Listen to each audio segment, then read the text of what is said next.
As discussed in the introduction PowerPoint and video, C.Y. Mills was a radical of his time.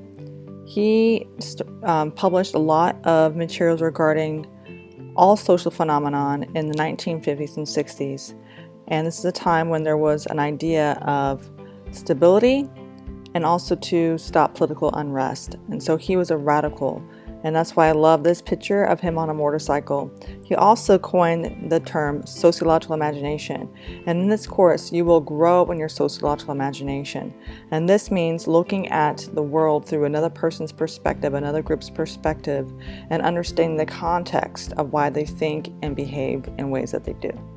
Please watch this video with the link attached to your book, and to know more of what the sociological imagination is. And first, before we discuss that term in particular, we first need to understand that sociology is the study of human society and its social structures and dynamics. Sociological thinking, or the sociological imagination, is about making the familiar strange and challenging conventional wisdom. And using a sociological lens allows you to view the world from different perspectives and challenge conventional wisdom. This does not mean that you're going to be wrong if your perspective grows or changes. This means that we're all in a process of growing as we learn from others.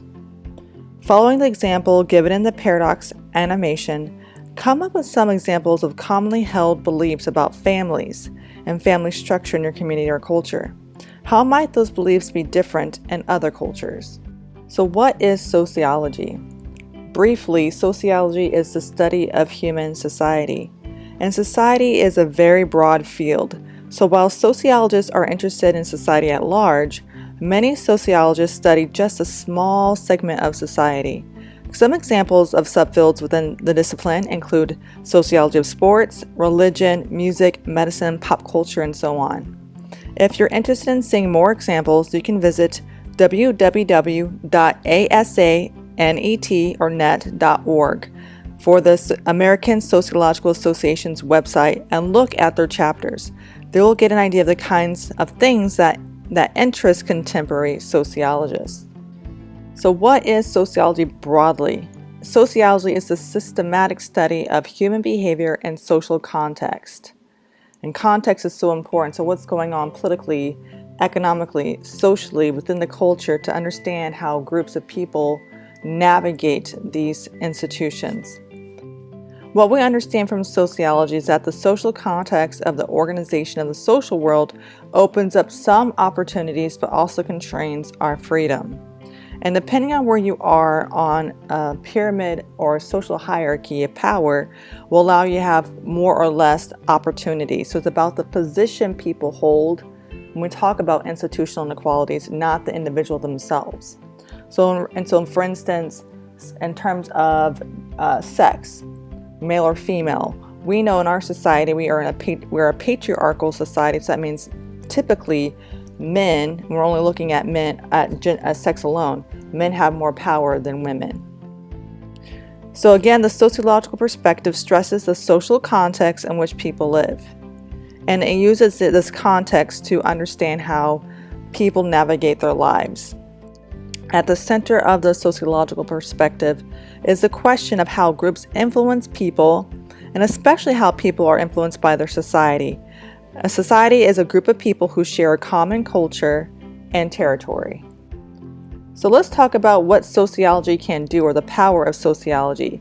Sociology offers a perspective or a view of the world, and we all have one. So imagine that you are a photographer and you're trying to take pictures of what you're seeing. Your particular lens shapes how other people, or how you in particular, see that picture or that phenomenon happening. And so depending on where you are and what your body is positioned in will give you a certain way of looking at the world. If you're crouched down, you see things at a lower level. If you are standing on a platform or in a higher position, you see and experience the world from that position. And sociology, again, is about the lens in which you see the world. The sociological perspective or imagination opens a window onto unfamiliar worlds and offers a fresh look at familiar worlds. So we can examine we can study phenomenon that we're not really part of, we don't experience every day. such as maybe you're traveling abroad and you're trying to look at this culture from an outsider perspective. Or we can turn the lens towards ourselves and look at how we do our own culture. What is it like for us to do whatever middle-class nuclear family life is like? So we can study outside worlds, outside cultures, and our own as well. Sociology sets for itself the task of trying to understand certain basic questions about our lives, such as the nature of identity, the relationship of the individual to society, our relationships with others. Sociologists try to explain the paradoxes that we daily observe in the world around us. So sociology is both a field of study and a way of seeing. And sociologists see both sides at once. They don't think of either or binaries, they usually think of both and. In addition, the sociologist realizes that his or her view or their view is partial, and we rely on the perceptions and observations, such as in terms of research, of other social scientists to complete our understanding of the whole picture. And very, very, very important to realize also is that sociologists try to understand the social phenomenon and suggest ways of improving their societies. So we have to move past just identifying problems, but offer suggestions in terms of improving our societies or our communities. The sociological imagination is a term coined by C. Wright Mills, and is a tool that helps us to, one, connect our personal experiences to society at large and greater historical forces. And also, the sociological imagination helps us to make the familiar strange, or to simply question our habits or customs that seem natural to us. And C. Wright Mills wrote the sociological imagination in 1959. In Mills' opinion, we can't begin to understand our personal lives without thinking about the social context. Again, what's happened economically, socially, politically, and other things happening to us, and how history has shaped our present so we can move forward in the future. So we need to talk about parts of society, and one part of the society is social structures. And sociologists call stable patterns of social relations social structures. And one of sociology's tasks is to identify and explain the connection between personal troubles, our own issues, and the social structures in which they are embedded. So we may think about homelessness as a personal issue. Well, that person may be homeless because they made bad financial choices, or they may have an addiction or some kind of mental illness. But let's think further than that. What may have caused that person to have the mental illness or the financial constraints? It could be that they had experience a recession, and that's on a societal level, a big institutional downturn. So if one institution, such as the economy, breaks down, it affects other things. Maybe the person now does have a mental illness because they didn't have the resources or the health insurance, so the economy part affects also the health part. All social structures and institutions are interrelated and also dependent upon one another. Generally, there's 3 levels of social structures. We have the microstructures that are patterned in intimate social relations, so the face-to-face relationships you have with your family members or people very close to you. Next is macrostructures. These are patterns of social relations outside of your circle of intimates and acquaintances. So these are the relationships with people you have at work, and also your relationship to the work itself, so to the institution itself. And lastly is global structures. These are international organizations, worldwide travel and communication, and economic relations between countries. So it's our relationship as people in the United States with other countries around the world. And we're not only connected through physical space, but also through how we do business, how we communicate, how we disseminate media of different types around the world. So we're all connected. And so what happens in one place around the world affects other places in the world. So next, what is a social institution? Social institutions are networks of structures in society that work to socialize the group of people within them. And some examples are the legal system, the labor market, the educational system, the military, and family. So socialize means it's like you become part of the culture, you identify with that culture, you experience and have the perspective of that particular culture because you've been socialized or you learned about it and learned how to do it. We generally think of institutions as stable entities that just are, but the reality is that these institutions are purposefully structured. They are made with a certain intent or purpose. Additionally, when we think of institutions, we tend to think that they have always been this way. But in fact, institutions change over time, reflecting the values of society. So if we think about the legal system, laws change over time, and they're continuing to change over time. So again, these things tend to be stable, but we can use our personal agency or group agency to make them change over time. So again, we're not completely constrained by the institutions. We have some freedoms to shift and change these institutions as well. An example of a social institution that you're currently in is college. College is a social institution in that, one, it acts as a gatekeeper to legitimate forms of education by deciding who can attend. So you had to take, the SAT or ACT, had to get a certain GPA to get in. So we're breaking off certain parts of the population as a gatekeeping mechanism, who can be a college student, who is not able to be a college student. We also see that on college institutions or settings that great swaths of the population are segregated. On a traditional campus, students are usually between 18 and 23 years of age. On non-traditional campuses, we see much older populations who tend to have families or work full-time. We also see that college is a proprietary brand, and that it markets items like sweatshirts and mugs and through televised sporting events. So it's a brand, it sells other products. It doesn't just give people, or people just don't earn college degrees, that they're selling stuff to as a brand. College institutions also have informal sets of stories told within the social networks of students, faculty, administrators, alumni, and other relevant individuals. So there's a culture, there's the storytelling about what it's like to be a student on this particular campus.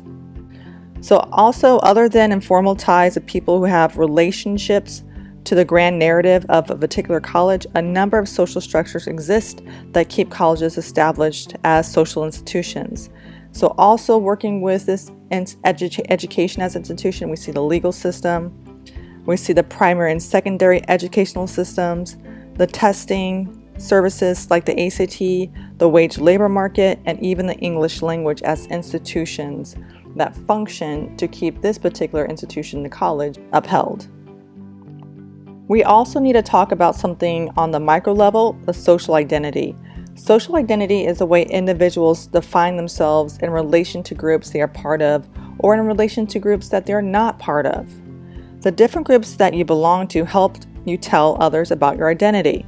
You might say you are a daughter or a son or a parent, or your family is one of your groups. You might say you're a student. Your school could be another group.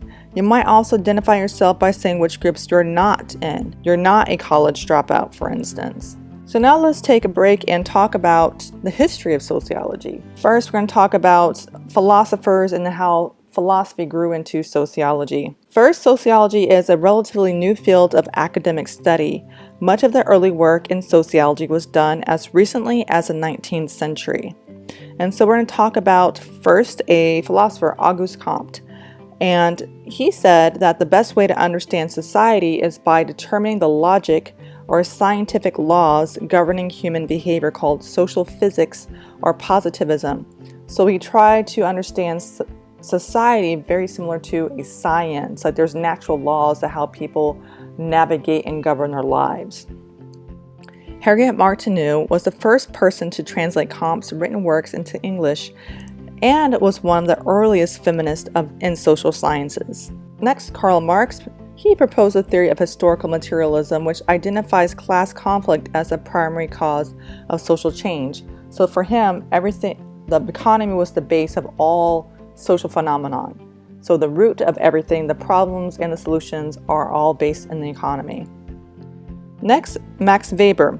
He emphasized that subjectivity as a foundation of interpretive sociology, so how we navigate or interpret the world, and that is the basis of sociology. Emile Durkheim, he was one of the founders of positive sociology, and he developed the theory that the division of labor helps determine how social cohesion is maintained or not maintained in that society.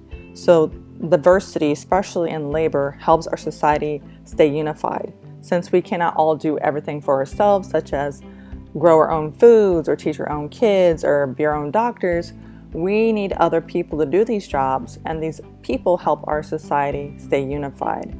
Without them, our society would not function. Next, George Simmel, he proposed a formal sociology or sociology of pure numbers. For instance, how a group of 2 is different than a group of 3. So think about that with your friend group, for instance. Your dynamic between your best friend is different than when you have more people into that friend group. So your dynamics will change, your rules will change when you add more people or more numbers in a relationship.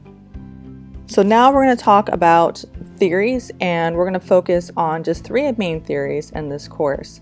But here is a short list of some of the modern sociological theories. They are functionalism, conflict theory, feminist theory, symbolic interactionism, postmodernism, and mid-range theory. And each of these theories might look at the same kinds of social phenomenon, but focus on different things. For example, we could ask what the function of education is. For example, if education is a result of conflict or if it causes conflict. We can also see what symbolic relationships are present in education. Having different theories is like having different pairs of glasses. You have one pair for reading, one for driving, one for seeing in the distance, sunglasses, safety glasses, and so on. Looking through the different pairs will help you see the same thing in different ways. So now we're going to focus particularly on American sociology. Early American sociology became prominent at the University of Chicago, so the perspective that emerged became known as the Chicago School. And the Chicago School was headed by 3 people, George Herbert Mead, W.I. Thomas, and Jane Addams. The Chicago School focused on empirical research or database research with the belief that people's behaviors and personalities are shaped by their social and physical environment. So we're moving away from the individual level and maybe the psychological happenings for a person and focusing on what's contributing to the way they think and the way they behave. So what other fields are tied to sociology, or what fields are like sociology? So sociology focuses on making comparisons across cases to find patterns and create hypotheses about how societies work now or how they worked in the past. Sociology looks at how individuals interact with one another as well as how groups, small and large, interact with one another. Sociology is a field within the social sciences, which are interested in different aspects of societies and social life. However, sociology is a very unique field. Distinctions are important, but a lot of overlap exists between the work done in different academic disciplines. For instance, history and anthropology, and cultural anthropology in particular, tend to focus more on particular circumstances. Psychology and biology examine things on a more micro level than sociology does, and economics is an entirely quantitative discipline. Political science focuses on one aspect of social relations, power. And now we're talking about the various levels within sociology or divisions within sociology. Microsociology understands local interactional context, focusing on face-to-face encounters and gathering data through participant observations and in-depth interviews. Macrosociology looks at social dynamics across whole societies or large parts of them and often relies on statistical analyses to do so. For example, a sociologist might be interested in knowing how an individual makes the decision to go to college. It would be helpful to sit down with that person and talk. This would be a micro-level analysis or an example of microsociology. On the other hand, if a sociologist wanted to know how a number of people made the decision to go to college last year, it would be impossible to sit down with each person and ask. So looking at statistical data would be more efficient. This would be an example of a macro-level study or macrosociology. I would like for you to watch the video attached to your links in your book, and in particular, look at this particular scenario. The neighborhood where you grew up exerts a significant effect on the rest of your life. How did your house, neighbors, street, and town influence you? And watch that video to see how this plays out. Again, your context matters in creating who you identify with.